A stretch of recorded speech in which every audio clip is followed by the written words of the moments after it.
Honorable Minister Shri Kiran Rijiju ji, all the dignitaries on the dais, and my friends in the audience. Let me clear and put forth before you a little bit of my understanding, my misunderstanding with which I came here. The dialogue which I had with Mr. Prakash Singh, it appeared as if we are going to have some discussion, some brainstorming, some question and answers. And I came prepared for that and not to deliver a speech. But nevertheless, I have to face the task and carry out the command which has been given to me from Mr. Prakash Singh. Friends, we have just listened to Mr. Prakash Singh, his opening introductory remarks. And the gentleman on my left, he just tells me that we are going to end this program with certain questions and answers. So we begin with questions and we end with questions. And such a program reminds me of an Urdu couplet which says कि हम उम्र भर न दे सकेंगे अब कोई जवाब, वो एक नज़र में इतने सवालात कर गए.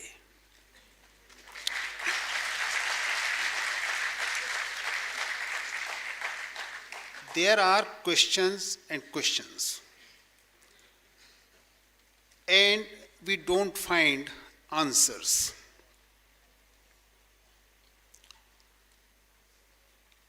I think I asked to myself, have we assembled here to see a ray of hope, to make some determination, to find out some solution, or simply to retire with a sense of frustration? The reason is, I get several opportunities of participating in several functions, and generally, the functions are organized for the purpose of celebrating the anniversary of a success or the anniversary of a failure. But today, we have assembled here for the 10th time to celebrate the anniversary of a success which has been converted into a failure. The Supreme Court of India, 10 years before, delivered a verdict. And it was almost a century after the first police commission, which was appointed in the year 1902 and 3, Mr. Fraser. It is known as Fraser Commission. The British appointed it. The British enacted the 1861 Police Act, and they themselves, within a period of 50 years, felt that the police, which was established under a legislation enacted by themselves, needed a reform, and for that purpose, they appointed a commission. More than 100 years have passed, and we still do not know what happened to the recommendations made by Fraser Commission. Now thereafter, there have been commissions and commissions and reports, not to be opened, not to be examined, much less to be implemented, but meant to eat dust. Possibly, we need another commission to go through the reports of commission received earlier and to examine whether the reports can really be implemented or, with the lapse of time, they have become outdated. Friends, I am just called upon to share with you, I am just inclined to share with you 3 two-liner anecdotes, personal to me. In the year 2002 and 3, I was participating in a seminar in Yale Law School, Constitutional Globalism. That was the subject. And therein, during lunch, I happened to speak to a judge, a British judge. A very important prayer for extraditing a criminal from London to India was rejected by the court there. I just asked him that why did you reject, why does your judiciary reject such an application? They said that we are most averse to third degree being used to any human being, be it a criminal, and we are not prepared to hand over a person to be dealt with third degree in India. I said that I have learned that Indian government had given an assurance that the person, if handed over to us, will be treated in accordance with law, and we assure you that no violence will be done to his person. The judge said, I'm sorry, Indian police is so much defamed for its brutality that we can't believe even the assurance of the Indian government. I'm sorry to say, I'm telling you the truth, the real dialogue which transpired between him and me. Then I came in a defensive pose. I told him, our police has been handed down to us by you. You means the Britishers. He said, yes, you're right. We did hand over this police system to you, but who prevented you from modifying it?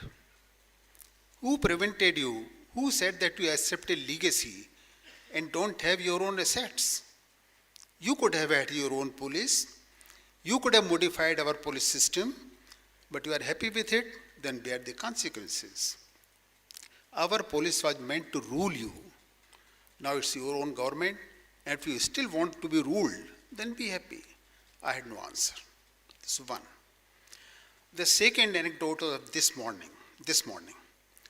In the morning, me and my wife go for a walk in our park in the colony. There, now see, I am told, or I have read it, that the state has got three very important functions: defending the borders, health, and law and order internally. All the three, of course, the borders are still defended by the state, but other two have been all outsourced. Everyone must have his own security to protect himself, to protect his person and property. He can't depend on the police.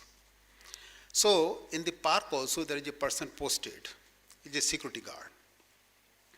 For last 3 days, every morning when I entered the park, he salutes me. Something unusual. This morning, and I answered his salute with a smile. This morning he also saluted me and stopped me. Sir, can I make a request to you? I said, of course. What's the problem? He tells me that my daughter, who is a graduate and a very good sportsman, has been selected for entry in excise services, Department of Excise. She has been called for an interview, and I am told that I must arrange for 3 lakhs of rupees before she gets an appointment. I have arranged for 1.75, but I am short of 1.25. Can you put in a word to someone that 1.75 would suffice, because I can't afford to pay 3? I should put in a word that instead of 3 lakhs, please accept 1.75 and give appointment to this poor girl. This is the second anecdote. And third anecdote is my everyday sight, every day. Fortunately or unfortunately, I live in sector 14 of Noida. Madam Maya Daruwala was inquiring me from me, where do you live? I said sector 14, ma'am. Sector 14 is the border of Delhi and UP. Just you leave Delhi and enter Noida, it is sector 14. Enter UP, it is sector 14. Almost every day, I find police personnel standing on the border. Ordinarily, everybody should presume that they are there for enforcing the law. But I am an eyewitness who can say that law enforcement, they have got nothing to do. The only thing they do is Vasuli Abhiyan. I am not criticizing the police at all. I am not criticizing their police personnel at all. I want to discuss with you the system. The defect of the system, not of the person who for the time being is manning the system. I really admire Mr. Prakash Singh for the courage which he took up in filing a petition before the Supreme Court, having a patience for 10 long years, awaiting the hearing of the matter, and ultimately at the last came the judgment. He was very happy that he got the judgment from the Supreme Court, a very dynamic judgment, but he never knew that 10 years in the past, but he has yet to wait for 10 years in the future. Friends, let's come to the point. The question is one of our survival, our own survival. Everybody who is sitting here, including myself and our family members. It's a question of our survival. The person with whom we are very closely connected and wish to remain connected in our everyday activity from morning to evening and evening to morning is the police. The only guarantee of the safety of person and property is police. And howsoever we may criticize the police, but ultimate savior is the police. And therefore, each one of us has got a vital vested interest in seeing that we have a very competent, professional police which can serve the society. The simple question, if I were to put it to myself, is the choice is whether we want a people's police or politicians' police. People's police or politicians' police. The Indian Constitution contemplates police for the people. But the reality is that today's police is for the politicians. The police, far from being worried about the interest of the people in the society, the common man, the poor man, has got only one thing to do, and that is to serve the requirement, needs of the ruling party. The ruling party. Once the party changes, their allegiance and affiliations also change. They are not bothered about which party is in power. They see only who is in power, and they carry out their commands. I have sympathy with the police. The arduous duty which every policeman performs defies description. 12 hours, 14 hours, 18 hours, and even round the clock, the policeman has to serve. And the amount of power which the law gives him, therefore, just as we say, the power corrupts and absolute power corrupts absolutely, so is the police. We can't find fault with that person. Law gives him the power, but the people expect him to become restless. There are people, the police people, many a time are posted on a duty when they don't have opportunity to meet their family members for months and years. For whom do they serve? So we have to strike a balance. We must understand what are the requirements of police, how the police can be efficient, how the police can better serve, how the police people can come out the sense of frustration which prevails in the mind of the police personnel every day in and out.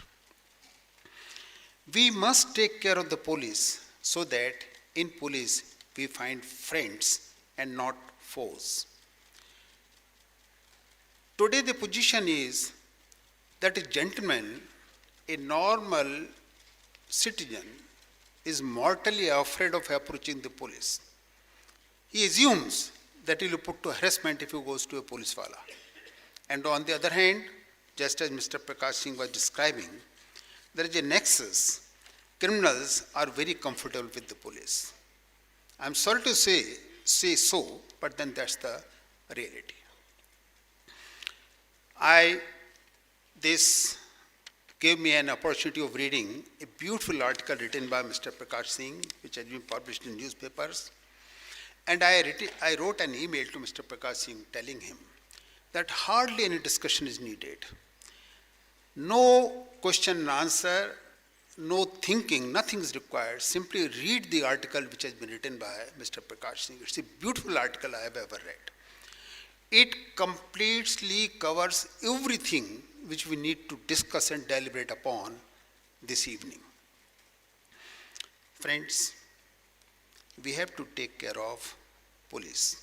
At the same time, we must find out what can be done that the police as an organization comes up to the expectations of citizens of a democracy.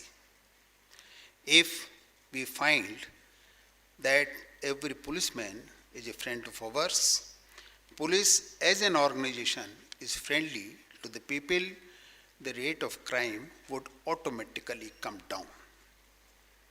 The reason is the criminals are not afraid of police. One who is afraid is a poor citizen like me, who always is apprehensive that if something happens, whether police will help him or not, he doesn't know. We must, therefore, as at the end somebody would sum up, and we are going to pass a resolution, it's true that the power of the Supreme Court as defined by Article 141 of the Constitution is so much. You can compare one directive of Supreme Court equivalent to an act passed by the Parliament. The power which the Constitution vests in the court is the word of the Supreme Court, the law of the land. But I'm surprised why the law of land is not being implemented. We have, you see, I was just wondering when I was introduced with so many persons here, we have the Honorable Minister here. Once the government decides that something has to be done, it is done. I see many person present here in the audience on the dais who have held very high positions in police. Most of these recommendations may not have required a direction by the Supreme Court to be implemented. As an individual, they could have done so many things. Either they did not do it, or they failed in doing it, or they wanted to do but could not. In either case, we must open a three-pronged attack at solving our problem. One, the Supreme Court directive must be implemented. Must be implemented. Nobody can afford to defy the directions of the Supreme Court. The mandatory directions, they have to be complied with. Whether it is state, central government, state government, nobody can say no to the directives given by the state. One. Two, at our own individual level, we should make all efforts to see that the police, Indian police, is a reformed police. And lastly, the police must also do some introspection. The police must feel that they are the police of an independent country, a country which is governed by a constitution which is part of constitutional democracy. The police must also rise to the occasion and must realize to see what it can do at its best to serve its own citizens who look up at the police with highest expectations. Thank you very much.